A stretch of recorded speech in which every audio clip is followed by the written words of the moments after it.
கொடுக்கணும். Trading subscribe பண்ணுங்கள், bell button நமக்குன்னு சொல்லாமல் காசுக்கு என்றைக்குமே நம்ம பேசக்கூடாது. ஏன்னா காசு நிலையானது இல்லை. சரி, அப்போனா வேலை சொல்லி கொடுக்கணும். வாயத்தை யாரும் கேட்டு காசு சம்பாதிக்கிறதுக்கு நினைக்கக்கூடாது. ஏன்னா நீ எல்லாவை பற்றி பேசுகிறேன்னா காசு வாங்குற நிறைய பேர் அழுது நடித்து ஒருத்தவங்கலாம் பார்க்க பிடிக்கலன்னு சொல்கிறவங்கலாம் அழுது கேமரா முன்னாடி அழுது நடித்து அல்ல அப்படின்னு சொல்லி அப்படி பர்ஃபார்மன்ஸ் பண்ணுறாங்கன்னா அதுக்கு அல்லாட்ட போகும்போது என்ன சொல்லுவாங்கன்னா நீ கீழே நல்லா நடித்து நல்லா பர்ஃபார்மன்ஸ் பண்ணி காசு சம்பாதிச்சிட்டேன், என்கிட்ட கூலிக்கு வராத. இன்னும் நான் சின்ன பிள்ளையாக இருக்கும் போதெல்லாம் அங்கே போய் திருச்சியில் போய் ஃபோனு, ஹெட்ஃபோனு, கேமரா, வாட்சு இது மாதிரிலாம் வாங்கும்போது காசை ஏமாற்றி ஒரு தடவை வாங்கிட்டு போயிடுவான். அது நல்லா இல்லைன்னு போய் திரும்பி கேட்டால் அவங்க திரும்பி அனுப்பிச்சி விடுவாங்க. அதெல்லாம் அவ்வளோதான், அப்படின்னு அவங்கெல்லாம் நிறையா சரி அவங்களுக்கு சப்ஸ்கிரைப் பண்ணணுன்னா 89 ரூபா மாதம் கட்டணுமா. அப்படி எந்த காசுக்காகவும் நீ முஸ்லீமாக வந்து அல்லாஹ் பற்றி பேசக்கூடாது. அப்படி அல்லாஹ் பற்றி நீ காசு வாங்கிட்டு பேசுனீன்னா நீ மேலே போய் நன்மையெல்லாம் வாங்க முடியாது. காசு அதுக்கு தான் ஏன்னா நீ வெறும் பெருமைக்காகவும் உன்னை நீ யாருன்னு காட்டிக்கிறதுக்காகவும் கொஞ்ச நேரம் நான் சொல்கிறது கேட்குறியா? இப்போ உனக்கு சொல்லித்தரவா வேணாமா? ஜனவரி 9ஆம் தேதி 24 இயர் 2024 இதை சொல்லணும்னு நினச்சிருந்தேன். அப்போது சொல்லலை. ஏன்னா அப்போது வேலை செஞ்சிட்டு இருந்தேன்.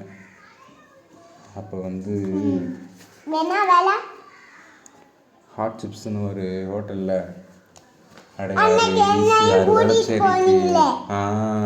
கரெக்ட்.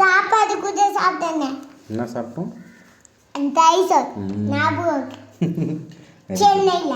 கரெக்ட். அடையாரில் 9 ரூபா நடந்தே போயிருந்தோமே.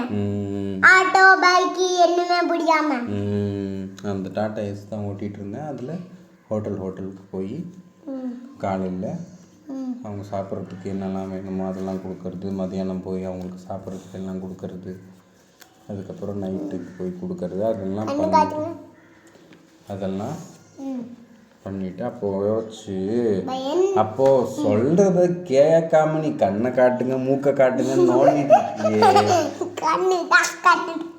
என் கண்ணெல்லாம் யாரும் பார்க்க பிடிக்கல. ஒன்றையும் நீ தப்பானவன் ஒன்றையும் பார்க்க பிடிக்கல. இருந்தாலும் உன்கிட்ட சொல்லணும்னு நினைக்கிறது அப்பா மாதிரி தப்பாக்குற உலகம் இந்த உலகம். ஸ்கூலுக்கு வேணான்னு சொல்கிறது ஏன்னா நானே இப்போ போகிறேன் சென்னைக்கு வேலைக்கு அப்படின்னா அவங்க எனக்கு எப்படி திருடணும், டீசல்லாம் திருடி சம்பாதிச்சா நிறைய காசு கிடைக்கும், டீசல் எப்படி திருட சொல்லி கொடுத்தாங்க. அது மாதிரி அவங்க எல்லாமே சுற்றி இருக்கவங்க நீ நல்லவனாக இருக்கக்கூடாது கெட்டவனாக எப்படி ஆகணுன்றது கற்றுக் கொடுப்பாங்க. ஸ்கூலுக்கு போனாலும் உனக்கு எதெல்லாம் ஃபஸ்ட்டு கற்றுக்கணும்னா நல்லதை விட சீக்கிரமாக கெட்டதை கற்றுக்குவேன்னா அதுக்கு எவ்வளோ காசு கொடுத்து கெட்டதை கற்றுக்கணும் அப்படின்னு நினைக்கலண்ணா.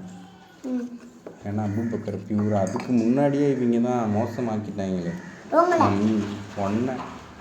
என்னையும் ஆல்ரெடி ஆக்கிட்டாங்க.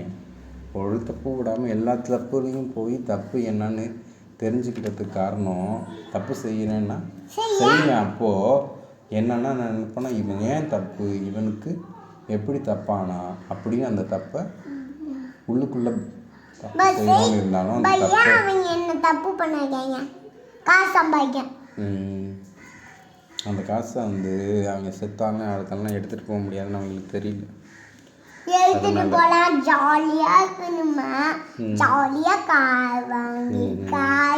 அப்படி இவங்க நினச்சி எவ்வளவோ சம்பாதிச்சாங்க. அவங்களால நிம்மதியாக தூங்க முடியாது, நிம்மதியாக சந்தோஷமாக இருக்க முடியாது. சந்தோஷமாக இருக்க மாதிரி நடிச்சுக்க முடியும்.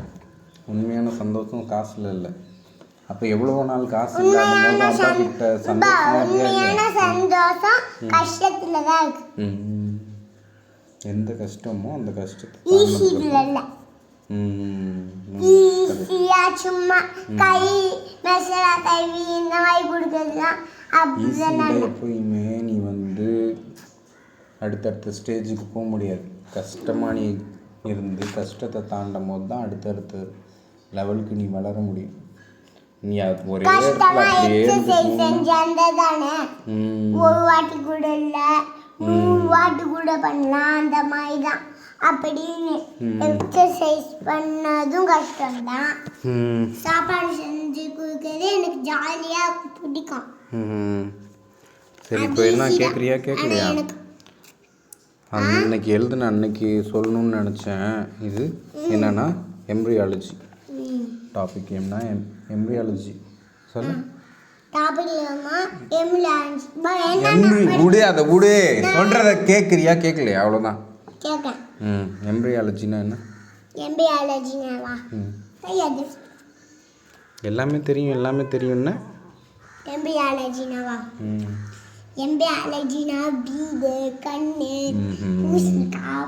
தெரியாதுன்னா தெரியாதுன்னு ஒத்துக்கணும். அப்போ தான் அதை தெரிஞ்சுக்க முடியும்.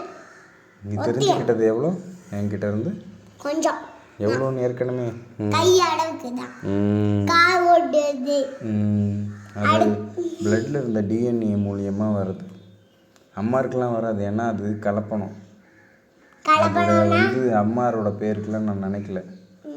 12 வருஷமாக பேரையும் அந்த கேரக்டரையும் அந்த உருவத்தையும் இதையும் இங்கே இருக்கு. அங்கே என்ன இருக்கு? இங்கே அதை இந்த ரெண்டும் இங்கே வர வேண்டியது. இங்கே இருக்குல்ல, இது ரெண்டும். அங்கே என்ன இருக்குது? எப்பயுமே நீ கண்ணை மூடிட்டு அங்கே இருக்குன்னு என்னன்னு தொட்டு காட்டுவியே, என்ன? கரெக்ட். அது இன்னும் என்னன்னா, நீ ரன்னிங் ஸ்பீடில் ஓடுறியே, ஸ்பீடா, அது தெரியுமா தெரியாதா? எம்ப்ரியாலஜினா என்ன? தமிழில் ஃபஸ்ட்டு எழுதின வார்த்தை ரொம்ப நாள் கழிச்சுன்னா இதுதான். அதுக்கு பேர் என்ன? எம்ப்ரியாலஜிக்கு பேர் என்ன? கருவியல்னா அபூபக்கர் இத்தனோண்டா இருந்து எப்படி பெருசாகிட்டு இருக்கான்.